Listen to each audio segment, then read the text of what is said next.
साहेब का नाही म्हणजे साहेब मला रामू ह्या लाडक्या नावानं हाक मारत आणि मी बी त्यांना साहेबच म्हणत होते. या घरामध्ये शिक्षणाला लय महत्व होतं बघा. साहेबाच्या शिक्षणाभोवती सारं घर फिरत होतं.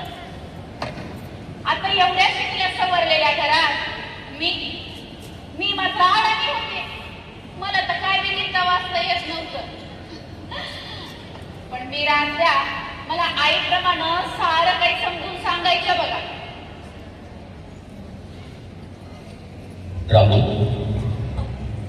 काय साहेब? तुला काय वाटतं माझ्याबद्दल? तुम्ही लय थोर आहे.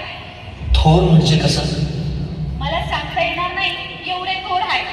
रामू, मी खूप शिकणार आहे. होय साहेब, तुम्ही लय शिका आणि शिकून लय मोठे व्हा बघा. मी तर शिकणारच आहे, पण त्याआधी मला हे खूप चांगलं काम करायचं आहे.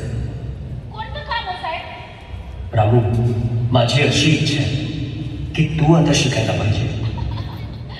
अहो साहेब, ढिगभर पुस्तकं वाचलेत तुम्ही. या शिक्षण घेऊन काय होणार? माझं शिक्षणानं काय फायदा होणार आहे? मला नाही बाई शिकायचं. रामू, अगं स्त्रीच्या शिक्षणाने